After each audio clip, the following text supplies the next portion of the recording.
Desa Bicara. Desa Bicara. Desa Bicara. Desa Bicara. Hai teman-teman, sambil ngopi, di video ini Desa Bicara akan coba sedikit mendiskusikan terkait dengan bantuan langsung tunai dana desa. Nah, ini pilihan kebijakan pandemi COVID-19 dari pemerintah pusat melalui kementerian. Nah, mungkin teman-teman sudah ketahui sekitar 4 atau 5 hari yang lalu kali ya, pemerintah melalui Kementerian Desa, Pembangunan Desa Tertinggal dan Transmigrasi mengeluarkan satu kebijakan baru. Nah, kebijakan ini berupa permen yang merubah permen sebelumnya, yaitu Permen nomor 11 tahun 2019 tentang prioritas penggunaan dana desa. Seperti yang kita ketahui bersama, permen ini cukup menarik karena di dalamnya ada terkait dengan bantuan langsung tunai dana desa. Nah, di video ini akan banyak mengulas, mungkin kita banyak mengulas itu nanti. Apa, mengapa, dan bagaimana BLT dana desa ini bisa mampu dijadikan oleh pemerintah desa sebagai landasan hukum atau bisa berdampak lebih baik di masyarakat di desa. Nah, kawan-kawan semua, Permen Desa nomor 6 tahun 2020 ini berkaitan dengan pandemi COVID. Jadi diharapkan kebijakan ini dibuat agar upaya maksimal dalam penanganan dan penanggulangan baik dampak kesehatan, sosial maupun ekonomi bisa dilakukan oleh pemerintah di desa gitu. Baik itu oleh pemerintah desa sendiri maupun pemerintah Indonesia secara keseluruhan. Nah, kebijakan ini tentunya menjadi acuan bagi pemerintah desa karena setelah keluarnya surat edaran Menteri Desa nomor 8 tahun 2020 itu dirasa masih kurang satu landasan kebijakan. Permen ini menjadi harapannya bisa jadi satu upaya kebijakan bagi desa nanti.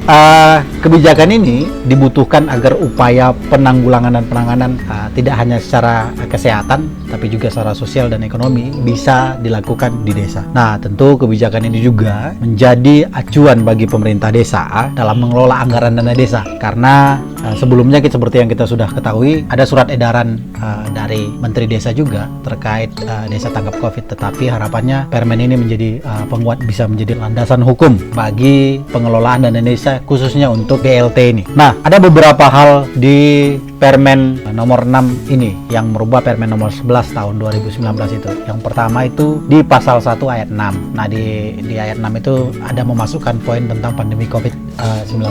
Terus ada di pasal 8 ayat 1 dan ada penambahan pasal di antara pasal 8 dan pasal 9, jadi pasal 8A. Nah, di pasal 8A ini permen ini terdapat ada 4 ayat. Ayat pertama di pasal 8A ini membahas penyakit menular, yaitu COVID-19 ini.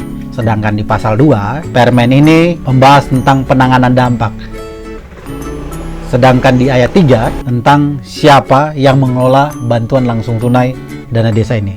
Nah, terakhir mungkin di ayat 4 itu tentang mekanisme bantuan langsung tunai desa tersebut. Nah, itu beberapa perubahan yang terjadi di Permen nomor 11 2019 menjadi Permen nomor 6 tahun 2020. Nah, mengapa kemudian permen ini menjadi penting? Yang pertama tentunya untuk mempermudah pemerintah desa dalam memaksimalkan dana desa untuk penanganan situasi pandemi COVID-19 di desa. Serta juga permen ini untuk sekaligus juga mempermudah karena banyak juga diskusi surat edaran ini kurang kuat secara legalitas hukum. Maka Menteri Desa mengeluarkan permen agar pemerintah di desa bisa menyalurkan salah satu bentuk kebijakan, yaitu pilihannya BLT, bantuan langsung tunai dari dana desa. Nah, harapannya pemerintah di desa teman-teman atau di desa kawan-kawan, harapannya pemerintah desa di desa kawan-kawan bisa lebih mudah gitu ya mengelola dana desa karena sudah ada aturan hukum yang dikeluarkan oleh Menteri Desa. Nah, lantas bagaimana kemudian BLT dana desa ini bentuknya gitu ya. Nah, BLT ini tentu untuk menangani salah satunya dampak ekonomi masyarakat di desa yang terdampak. Nah, di peraturan ini juga memuat beberapa hal gitu ya terkait bantuan langsung tunai ini. Yang pertama itu tentang siapa sasaran penerima BLT ini. Yang kedua, bagaimana kemudian mekanisme penentuan sasaran penerima. Yang ketiga, lantas bagaimana metode dan mekanisme penyalurannya. Yang keempat, berapa besaran BLT dan berapa lama BLT ini diberikan ke masyarakat. Nah, terakhir mungkin itu siapa penanggung jawab dan bagaimana model siapa yang monitoring dan mengevaluasi kebijakan ini di lapangan. Nah, 5 hal ini menjadi hal penting di Peraturan Menteri Desa nomor 6 tahun 2020 ini. Sasaran penerima BLT ini adalah keluarga miskin non-PKH atau keluarga miskin bantuan pangan non-tunai yang tentunya kehilangan mata pencaharian, belum terdata, dan memiliki anggota keluarga yang rentan sakit menahun atau sakit kronis. Nah, setiap keluarga, artinya BLT ini hanya diterima oleh kakak gitu. Dalam artian yang bisa menerima ini satu kakak, bukan per individu begitu. Itu sasaran siapa gitu ya, yang menjadi sasaran. Nah, bagaimana kemudian mekanisme penentuan penerima dari BLT dana desa ini? Yang pertama tentunya dibutuhkan data. Nah, pendataan ini dilakukan oleh relawan desa lawan COVID-19. Jadi relawan yang dibentuk, yang juga ada di surat edaran Menteri Desa itu, tugasnya bertambah. Tidak hanya untuk penanganan dampak kesehatan, pembuatan posko, dan menyiapkan ruang isolasi mandiri di desa, tapi juga ada salah satu tugas lagi, yaitu pendataan. Pendataan ini terfokus di RT, RW, dan desa gitu ya.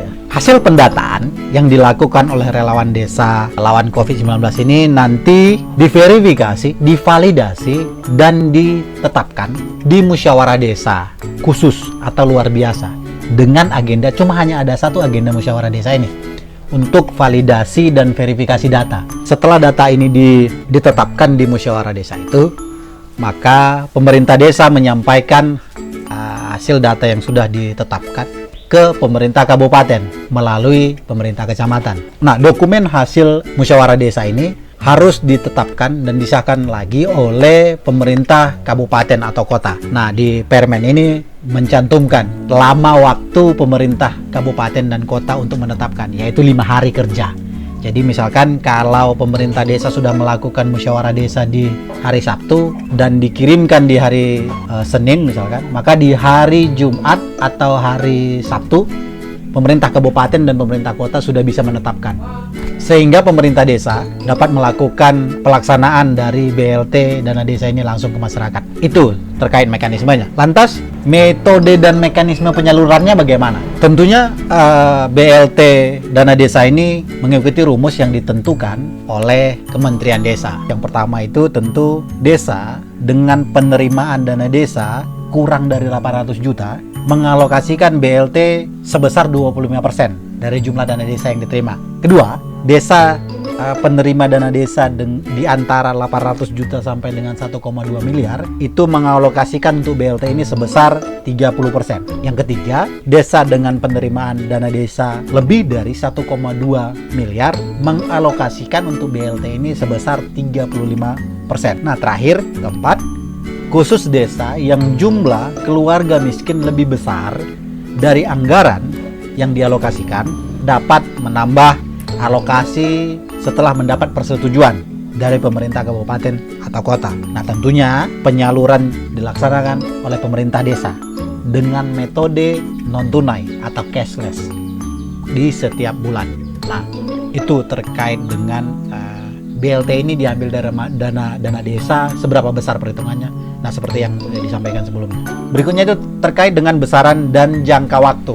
Nah, yang pertama itu terkait dengan besaran. Besarannya 600.000 setiap kakak. Kakak yang dimaksudkan tadi sudah diverifikasi dan divalidasi tadi dan sudah disetujui di musyawarah desa, disetujui oleh pemerintah kabupaten atau kota. 600.000. Nah, jangka waktunya berapa lama? Jangka waktunya 3 bulan. April, Mei, Juni 2020 bisa diterima oleh penerima yang sudah ditetapkan oleh desa melalui musyawarah desa tadi. Nah, terakhir, penanggung jawab BLT ini tentunya adalah kepala desa ya.